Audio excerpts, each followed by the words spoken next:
30장 1절로 9절까지의 말씀입니다. 에스겔서 30장 1절로 9절까지의 말씀을 다 같이 한 목소리로 봉독하시겠습니다. 또 여호와의 말씀이 내게 임하여 이르시되 인자야 너는 예언하여 이르라. 주 여호와께서 이와 같이 말씀하시되 너희는 통곡하며 이르기를 슬프다 이날이여 하라. 그날이 가깝도다. 여호와의 날이 가깝도다. 구름의 날일 것이요 여러 나라들의 때이리로다. 애굽에 칼이 임할 것이라. 애굽에서 죽임당한 자들이 엎드러질 때에 구스에 심한 근심이 있을 것이며 애굽의 무리가 잡혀가며 그 터가 헐릴 것이요 구스와 붓과 롯과 모든 섞인 백성과 굽과 및 동맹한 땅의 백성들이 그들과 함께 칼에 엎드러지리라. 여호와께서 이같이 말씀하셨느니라. 애굽을 붙드는 주는 자도 엎드러질 것이요 애굽의 교만한 권세도 낮아질 것이라. 믹돌에서부터 수에네까지 무리가 그 가운데에서 칼에 엎드러지리라. 주 여호와의 말씀이니라. 황폐한 나라들 같이 그들도 황폐할 것이요 사막이 된 성읍들 같이 그 성읍들도 사막이 될 것이라. 내가 애굽에 불을 일으키며 그 모든 돕는 자를 멸할 때 그들이 나를 여호와인 줄을 알리라. 그날에 사절들이 내 앞에서 배로 나아가서 염려 없는 구스 사람을 두렵게 하리니 애굽의 재앙의 날과 같이 그들에게도 심한 근심이 있으리라. 이것이 오리로다. 아멘. 다 같이 묵상 기도를 드리겠습니다.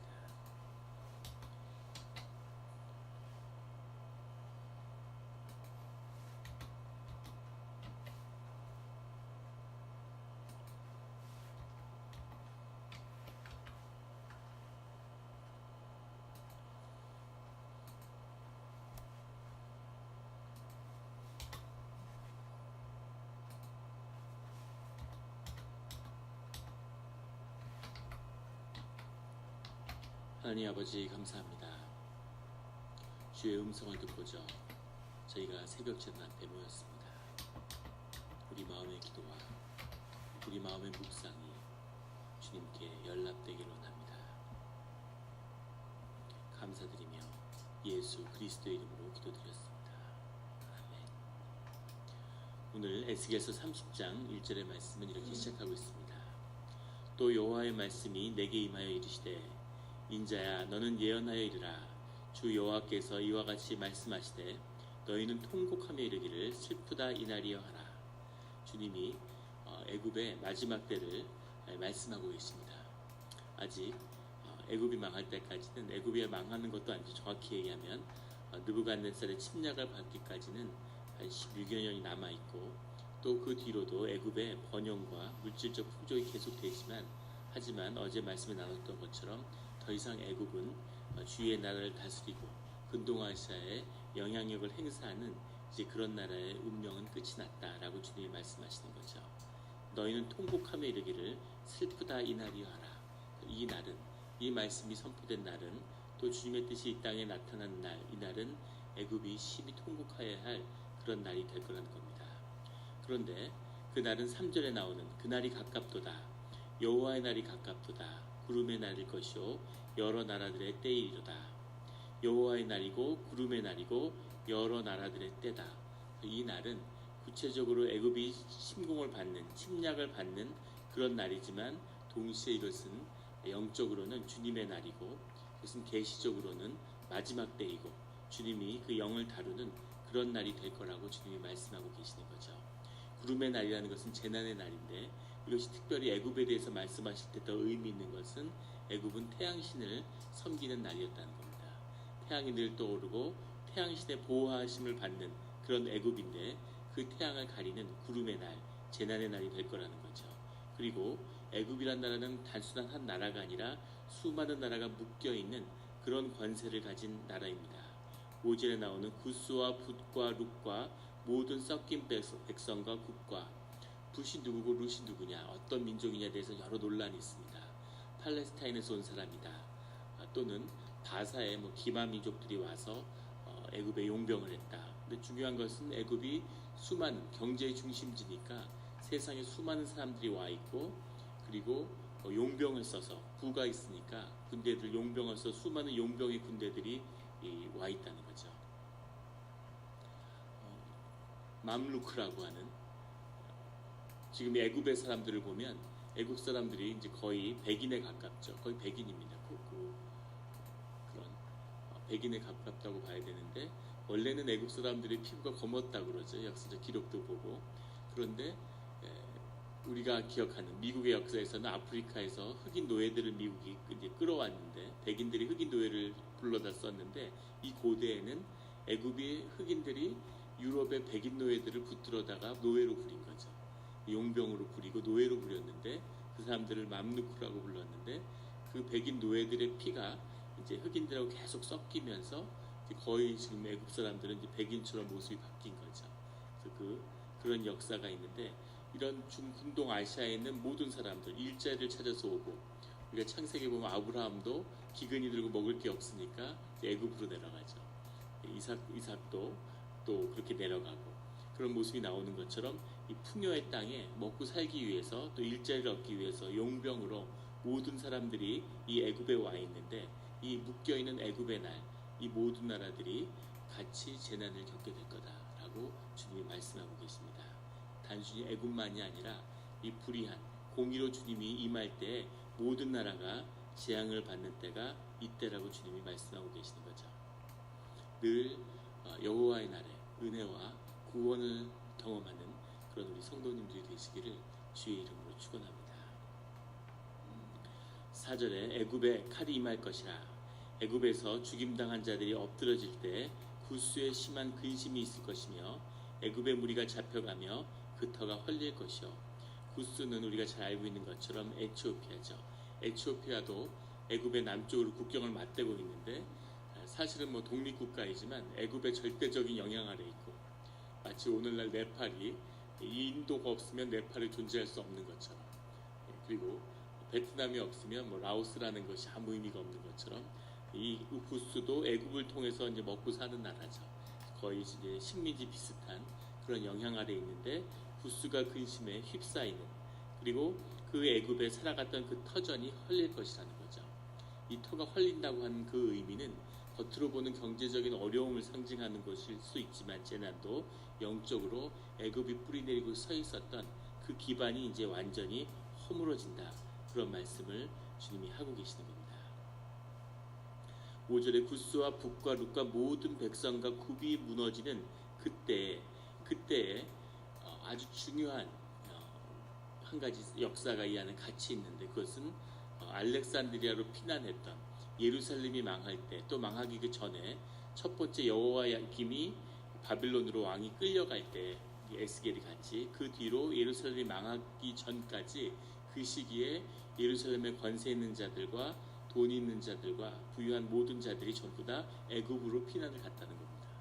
그래서 애굽으로 피난을 가서 사실은 그 당시에 가장 큰 히브리 공동체가 애굽에 있었다는 거죠.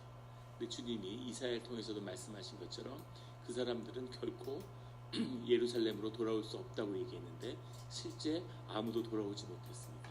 아이러니하게도 그 바빌론으로 노예로 끌려간 자들, 거기서 노예 생활을 했던 자들이 결국 귀환해서 다시 예루살렘의 제2성전의 시대를 여는 것이죠. 그 주님의 역사입니다.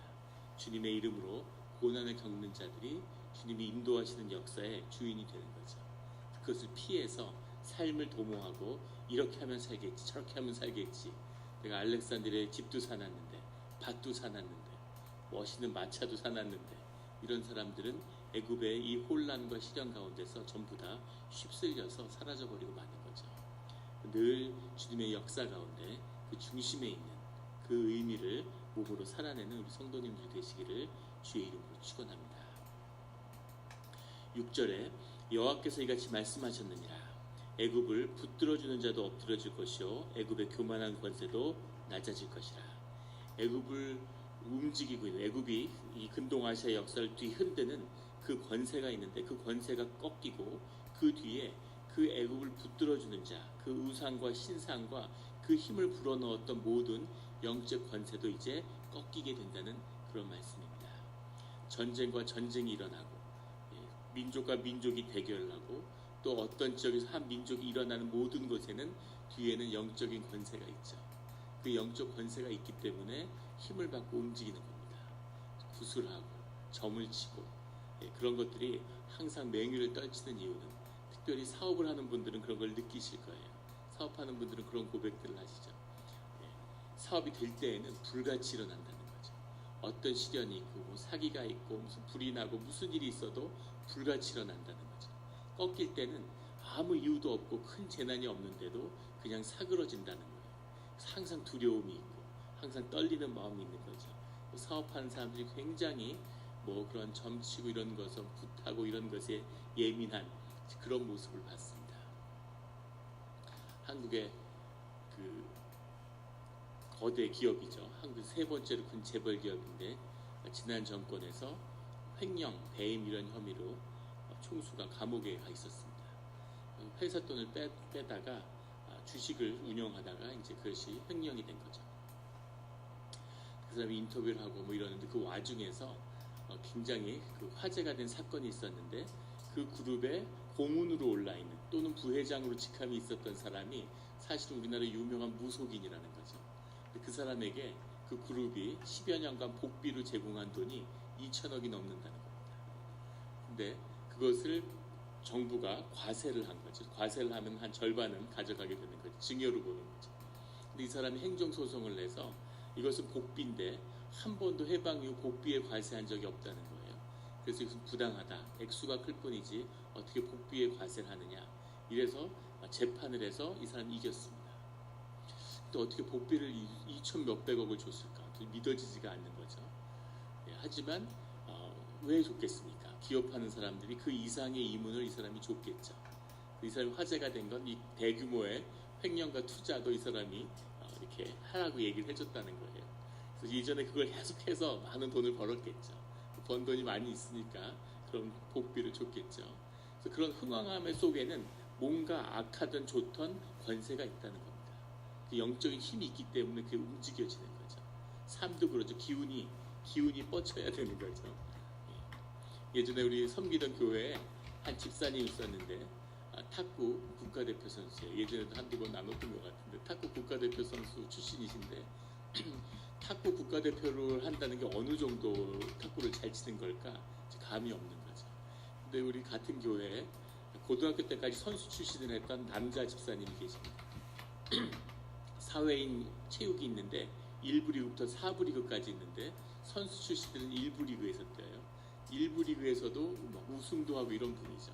이 집사님이 제일 잘 치고 아무도 뭐 상대가 안 되는데 이 여자 집사님이 만삭이 돼서 셋째를 낳기 직전이에요. 배가 이런데 한 이틀 남았습니다. 출산일이. 근데 이 남자 집사님이 과감하게 도전을 한 거죠. 한번 겨뤄보자고. 그러니까 여자 집사님 웃으시더라고요. 한번 해보자고. 배를 이렇게 안고 배를 이렇게 탁구 대회에 이렇게 올려놓으셨어요. 그리고 한 손을 들고 한 손으로 하시는 거죠. 근데 그 남자 집사님이 못 당하시더라고요. 그래서 그걸 보고 와 이게 국가대표 위험이구나 하는 걸 아주 뼈저리게 느꼈습니다.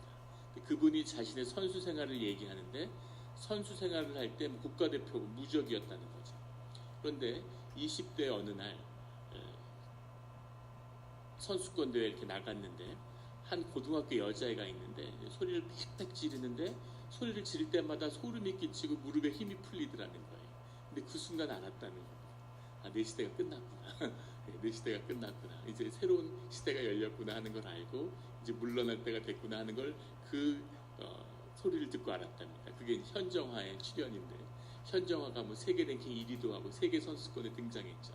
근데 재밌는 건 얼마 전에 현정화 선수가 지금 국가대표 코치죠. 자신의 선수 생활을 회고하는데 그런데 세계 선수권 대회에서 덩야핑이라는 선수를 처음 만났을 때 똑같은 고백을 하는 거예요. 덩야핑을 세계 선수권에서 만났는데 덩야핑의 눈빛을 보는 순간 무릎에 힘이 풀리고 졌구나 끝났구나 하는 걸 알았다는 거죠. 그 짐승애들도 보면 싸우지 않죠. 동물왕국 같은 거는 이렇게 싸우는 것만 모아서 보여줘서 그렇지 동물들이 싸우지 않습니다. 기세로 한번 울면은 알고 바로 그 정리가 되는 거죠. 기운이라는 게 있다는 거죠. 그 덩야핑이 나타났는데 무릎에 힘이 없어서 같이 대결을 하기가 어렵다는 거예요. 덩야핑은 키가 150도 안 되죠. 전진 속공이라는 걸 만들어낸 세계에서 가장 탁구 역사상 가장 위대한 선수로 10여 년간 세계 1위를 했죠. 그 덩야핑을 만났는데 몸으로 알더라는 겁니다. 기운인 거죠. 기세가 있는 거죠. 그것처럼 애굽도 애굽을 돕는 그 기세가 있는 거죠. 그 돕는 영의 힘이 뒤에 있는 겁니다. 마귀의 권세든 무슨 권세든 세상의 권세가 크게 보면 다 악한 권세가 있는 거죠. 그 권세가 뒤에 있는데 하나님이 애굽을 꺾을 뿐 아니라 그 뒤에 있는 권세도 꺾어버릴 거라고 말씀하시는 거죠. 그 권세가 꺾인 자들은 다시는 영향력을 가질 수 없는 거죠. 늘 세상에서 세상의 권세 있는 것을 부러워하지 않고 하나님의 권세를 힘입는 그런 우리 성도님들이 되시기를 주의 이름으로 축원합니다. 6절에 그렇게 애굽을 붙드는 자의 또 엎드러지고 교만한 권세도 꺾어서 이제 애굽이 더 이상은 세상을 흔드는 그런 나라가 될 수 없다. 이렇게 말씀하시면서 8절에 내가 애굽에 불을 일으키며 그 모든 돕는 자를 멸할 때 그들이 나를 여호와인 줄 알리라. 애굽을 멸할 뿐 아니라 애굽과 얽혀 있고 애굽에게서 도움을 받으며 애굽에게 도움을 주던 자들도 모두 다 멸하게 될 거라고 주님이 말씀하고 계시는 거죠. 이것의 가장 중심에는 애굽의 권세를 늘 의지하고 애굽을 통해서 삶의 문제를 해결하려고 하는 이스라엘 족속과 예루살렘의 문제도 여기서 끝을 내게 될 것이다 라고 주님이 말씀하시는 거죠. 계속 이것을 끊어야 된다라고 끊임없이 말씀해 오셨는데 결국은 애굽을 의지하는 것을 끊지 못하는 예루살렘 때문에 애굽을 끊으신 거죠. 우리의 삶의 모습도 마찬가지입니다. 우리가 가지고 있는 것, 내가 이것 때문에 주님 앞에 나가지 못하는 내 사업 때문에, 내 자녀의 문제 때문에, 내 꿈 때문에 내가 의지하는 모든 것을 주님이 치우고 주님 앞으로 나오라고 말씀하시는 거죠. 그런데 계속 주님을 가리고 있는 내 앞에서 주님을 가리는 것을 내가 치우지 못하면 주님의 때에 주님이 그것을 직접 치우신다고 하는 거죠. 그래서 그 어떤 것도 주님을 가리지 않는, 또 주님 외에 그 어떤 것도 의지하지 않는, 그것을 의지하는 것이 의지하는 나도 의지함을 당하는 것이, 그것이 부모이든 형제이든 그 무엇이든지 똑같은 재난의 끝을 볼 것이라는 것을 주님이 말씀하고 계십니다. 오직 주님을 의지함으로, 우리가 주님께 의지하고 주님께 복을 받음으로 우리가 관계하는, 우리가 의지하는 모든 것이 주의 복을 누리는 그런 삶의 자리가 되기를 주의 이름으로 축원합니다. 같이 기도해 주시겠습니다. 하나님 아버지 감사합니다. 귀한 새벽을 주시고 우리가 오직 주님만을 의지하며 주님만 따라 살기를 결단합니다. 세상에 번쩍이는 것이 많고 좋아 보이는 것이 많고 세상이 그 어떤 것으로 어떤 권세에 힘입어 복을 누릴지라도 그 복을 부러워하지 않으며 그것에 의지하지 않으며 내 삶 가운데 주님을 막는 그 어떤 벽도 다 예수 그리스도의 이름으로 허물어 버릴 것을 주님 앞에 결단합니다. 주여 아버지, 오직 주님만을, 오직 주님의 나라가 이 땅에 임하는 것을 소망하며 그 나라와 주님의 권세와 그 주님의 다스림 가운데서만이 주의 자녀들이 주님의 참된 복을 누리게 됨을 믿습니다. 주여 아버지, 하늘의 복으로 우리의 삶을 채워주시옵소서. 주님, 오늘 교회를 청소하며 교회 봉사하는 그 마음으로 새벽 기도 가운데 나왔습니다. 믿음의 결단을 붙이고 또 그것을 삶으로 결단하도록 살도록 인도하시는 주님의 능력과 권세를 감사를 드립니다.